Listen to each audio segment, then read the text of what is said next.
Hola, ¿qué tal? Gentil auditorio que nos sintoniza del canal Visión B, una visión alternativa de la realidad económica, social y política de México.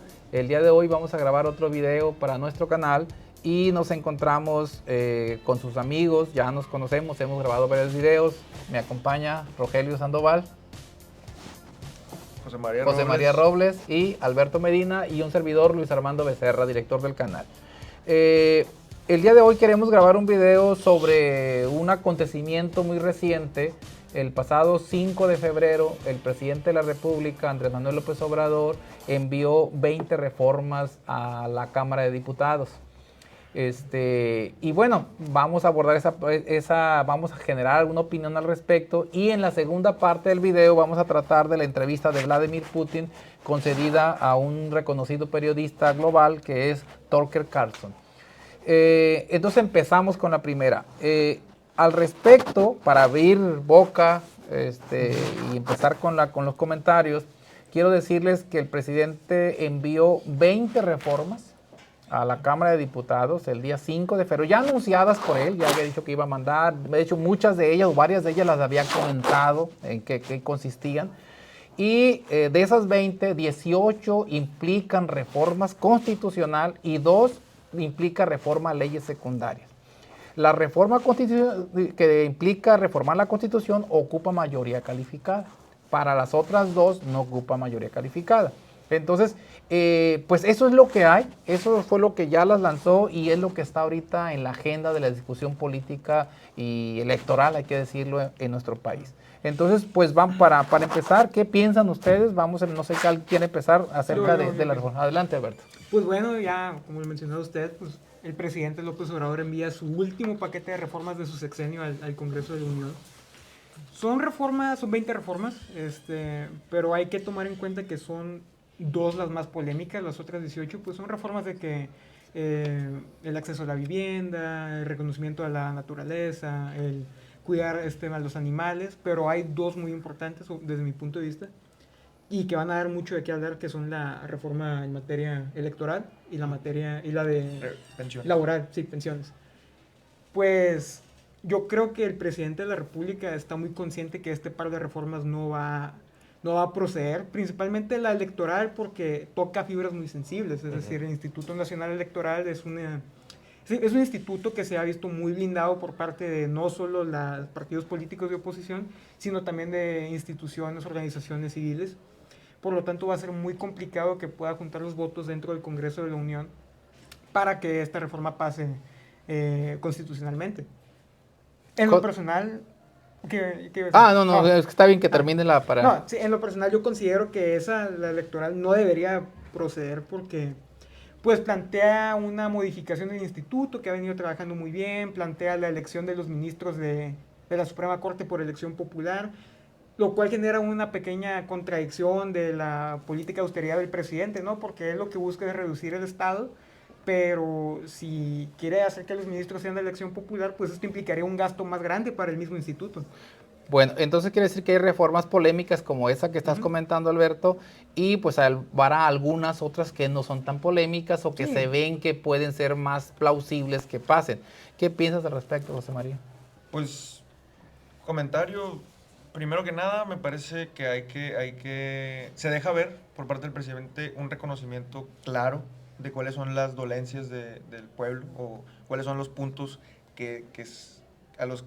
con los que él sabe que puede llegar a una mayoría, como el tema de las pensiones, como el tema del salario, que son temas estructurales que le han venido afectando a México desde hace ya generaciones. Y pues sin duda se deja ver una capacidad estratégica histórica increíble. ¿Por qué? Porque, como dices, se sabe. O sea, no hace falta ser un genio para saber que el presidente realmente está jugando más que a pasar estas reformas tanto con el ambiente electoral, tanto con el ambiente histórico, que es el final de su periodo, como con una batuta con la que quiere dejar a su predecesora, ¿no? Okay. Sin duda, me parece que podríamos ahondar más en las reformas, pero tú rápidamente te vas a la electoral. claro que hay ahí como un sentimiento de incomodidad al tocar el tema, porque se sabe que es una fibra muy sensible. es bastante Entonces, sensible. Bastante sensible. Habría que analizarlas todas, me Muy parece. dictadura. Y No, Rogelio, ¿cómo miras tú esto de las reformas? No, pues sí, o sea, estas reformas es como un reflejo, una sombra de más o menos lo que hizo Enrique Peña Nieto con sus reformas institucionales en su mandato. Él quiere, yo veo como que López Obrador quiere, con estas reformas, dar un cambio de época, pues, que se pasó de la época neoliberal, oscura y todo lo que sea, a su época de la cuarta transformación de México, Mira, que a lo pues mejor- él es abanderado. Pues yo, a lo mejor también se parece a lo que acaba de hacer Milei, ¿no? O sea, realmente... Con la diferencia que a Milei no le aprobaron. No, pues claro, pero de alguna manera a Milei no le aprueban su ley ómnibus, que es la ambiciosa, y también era monstruosa, eran 300 reformas ahí. Entonces, él se la niegan, él señala a todos los que la negaron y los acusa como traidores a la patria, ¿no? Ahora, yo veo las leyes o el conjunto, pues para dar una opinión general, Que van a ser que, fifís. lo que se denota, el conjunto de reformas que manda el presidente de la Cámara, denota como una visión que se tiene desde él como líder moral de un movimiento nacional acerca de lo que debe ser el país. O sea, hay en varias de ellas, o por lo que yo he leído de varias de ellas, como hay una ampliación o una expansión de los derechos sociales, y que eso es una visión de él como presidente, y que se vale, pues es el presidente de la República. Claro, pero él es puede como un proponer, señalamiento, ¿no? es como un señalamiento. Él dice, esto por aquí debe de ir el derrotero o el camino de este país. Podemos no estar de acuerdo con varias de ellas, pero esa es la propuesta, la visión que él tiene de este país.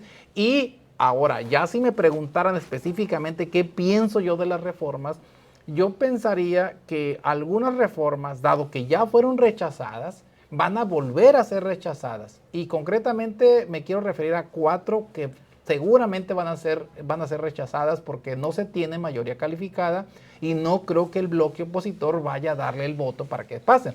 Por ejemplo, la reforma electoral que señaló Alberto. O sea, desaparecer los pluris, hacer todos esos cambios, pues ni modo que voten contra ellos mismos, el bloque opositor. Si ahorita en esta elección, a como se vislumbran las cosas, ellos van a hacer los pluris. Al menos va a haber no menos de 20 senadores pluris en esta legislatura que viene. Y va a haber 200 diputados pluris por todos los partidos. Entonces sería como darse un balazo en el pie. Yo creo que esa reforma está muerta de entrada. Otra reforma que también creo que no va a pasar es la reforma judicial.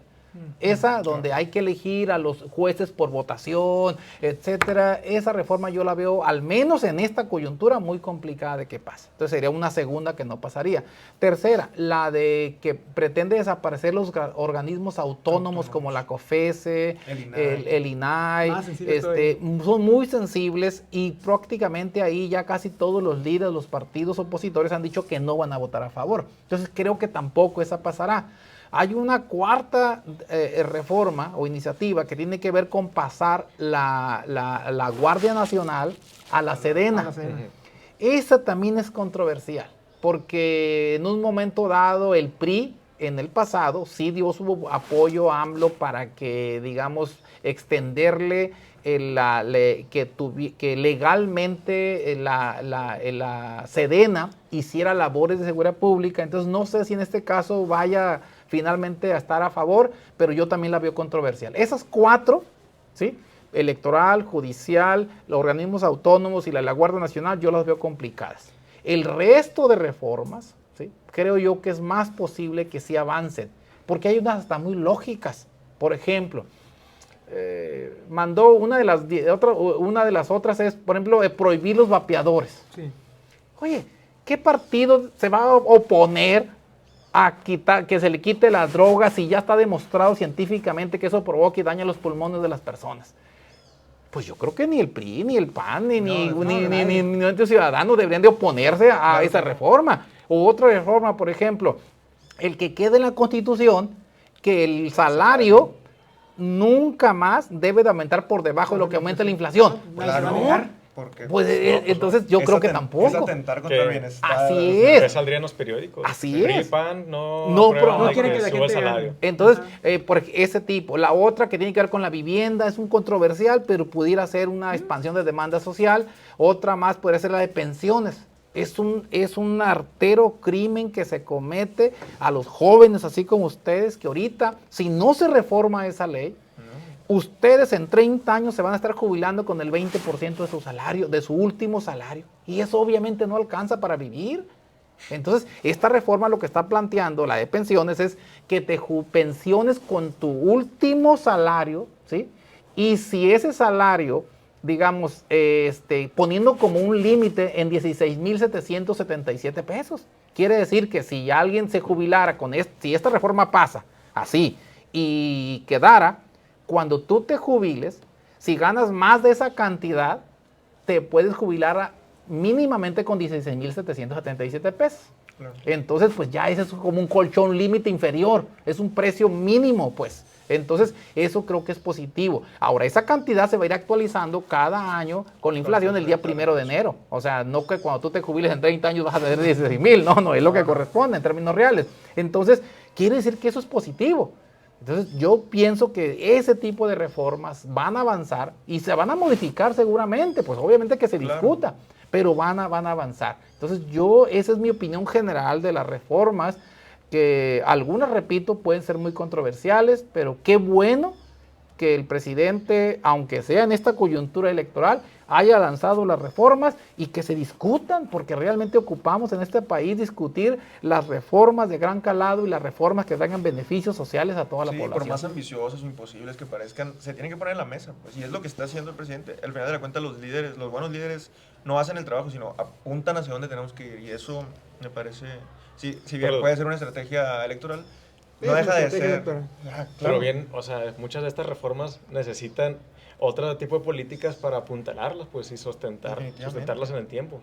Por ejemplo, la de pensiones, pues la población de México envejece y envejece. A lo mejor unas pensiones generosas van a ser prácticamente inviables en el Imposible. futuro. Sí, es por Ahí eso podría haber una política para fomentar la natalidad. Por ejemplo, o sea, a lo mejor en esas propuestas se discute cómo ese tipo de discusiones, decir, oye, vamos poniéndole ciertos corchetes para que sea viable en el largo plazo Claro, esa política de pensiones.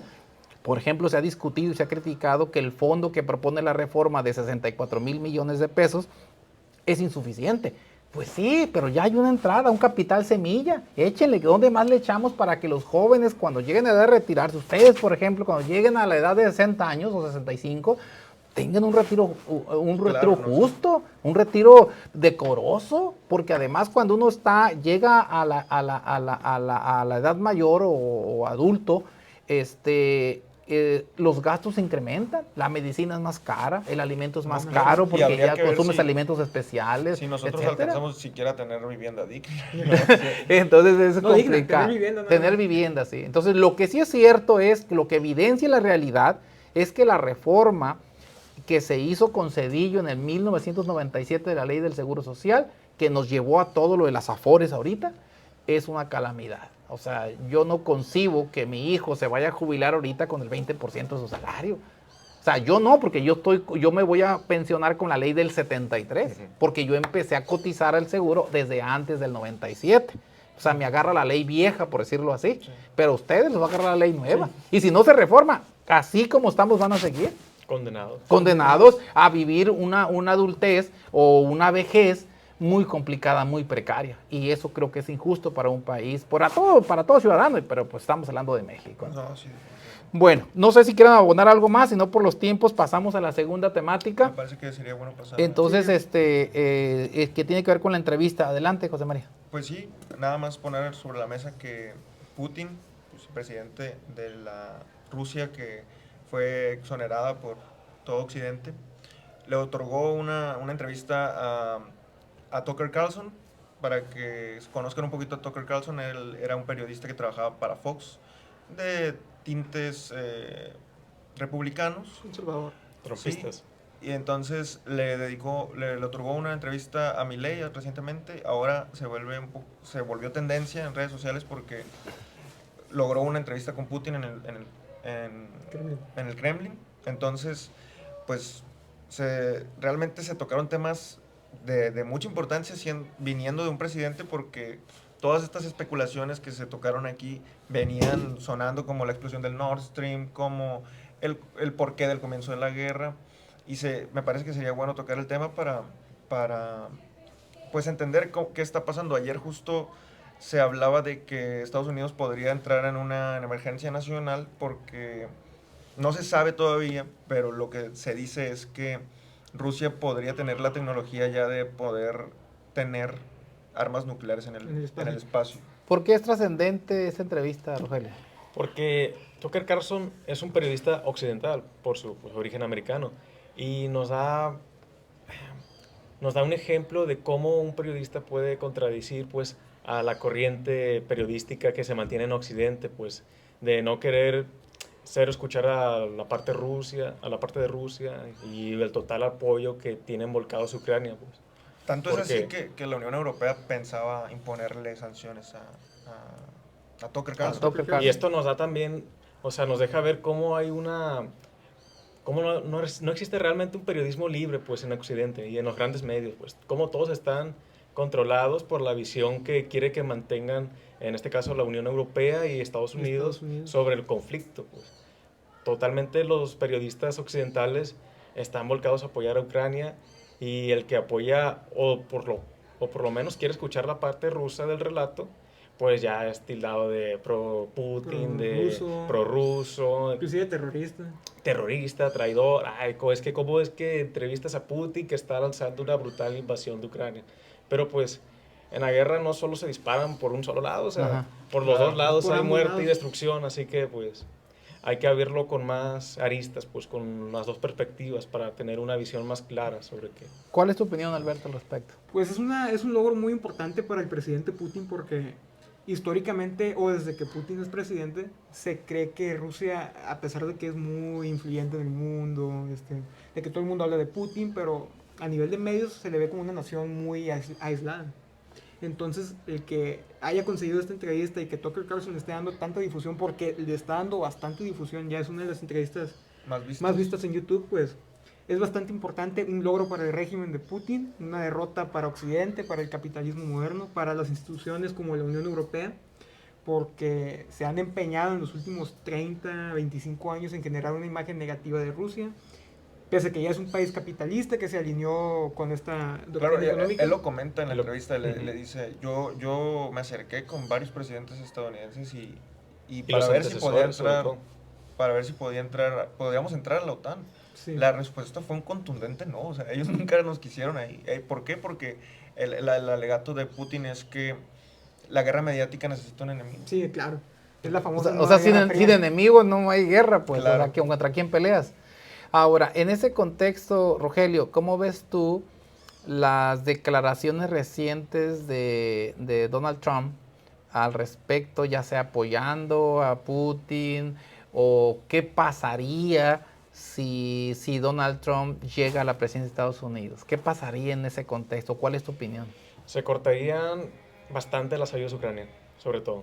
Además de que la relación con la OTAN y con los países de Europa que no contribuyen de manera a como está establecido, se vería también afectada, pues porque Donald Trump incluso dijo una vez de que pues si no pagan lo que es reglamentado dentro de los tratados de la OTAN, yo incluso puedo animar a que te ataquen, o sea, por incumplir, pues, porque Donald Trump busca reducir un poco el gasto militar, pues, toda la intervención estadounidense en el mundo, busca una política más aislacionista, pues, el America First, pues, el Make America Great Again. Ajá. Y cómo empezó a hacerse América grande, empezó en un periodo de insolación, pues, en un periodo de aislamiento, y América iba creciendo en el siglo XX y Europa iba para abajo por las guerras mundiales. Pues fíjate que en el caso, yo pienso, no sé, que Donald Trump, si llega a la presidencia, que sí tiene altas Sí, posibilidades de llegar, tiene altas El posibilidades de odio llegar. a Biden Sí. Y además porque ahorita nosotros vemos aquí como Biden, con ciertos problemas hasta de salud que se le ha Sí, visto, se muestra como un líder se débil. muestra como un líder débil, un líder que no puede a lo mejor soportar otros 4 años. Entonces ante eso se crece Donald Trump y entonces las posibilidades son reales. Y por lo que yo he leído, si llega, pues nosotros como país nos vamos a ver afectados. Pero en el respecto a Rusia, yo pienso que él obligaría a Ucrania a rendirse para terminar la guerra, porque le cortaría la ayuda y lo obligaría a negociar. Acuérdate que Trump es un negociador nato. Ujú. Él cuando se sienta a la mesa es porque ya trae las soluciones que te va a poner sobre la mesa. Y muchas veces la lucha de él empieza antes de sentarte a la mesa. O sea, él te noquea, dicen que esa es la estrategia, te noquea antes de estar en el ring. Cuando llega al ring es para hacerlo oficial.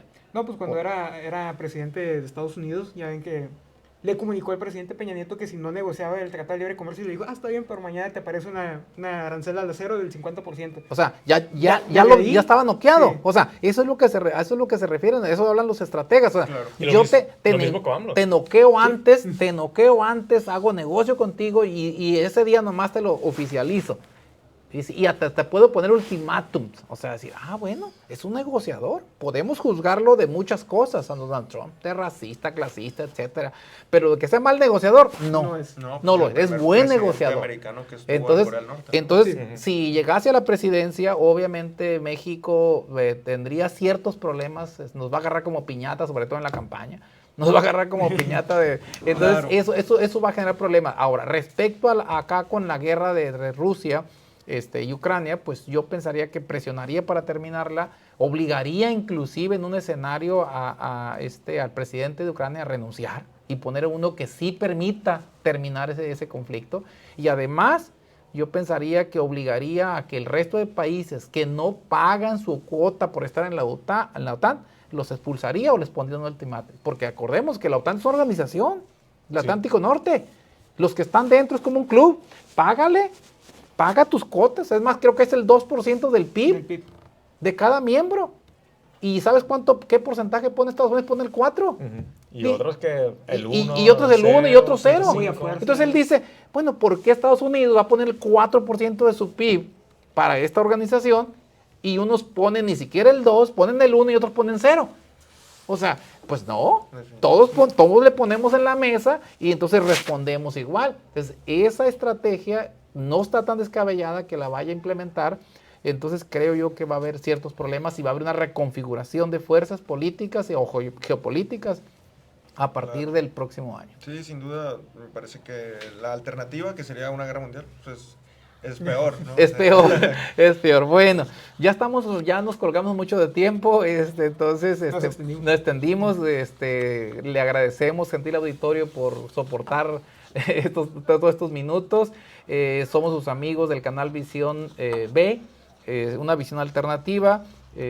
Pues nos vemos en un próximo video. Les agradecemos ahí su campanita, sus comentarios con mucho gusto y suscribirse al canal. Con eso nos ayuda mucho. Hasta luego. Hasta luego. Cuídense mucho. Adiós, producción. Adiós, producción.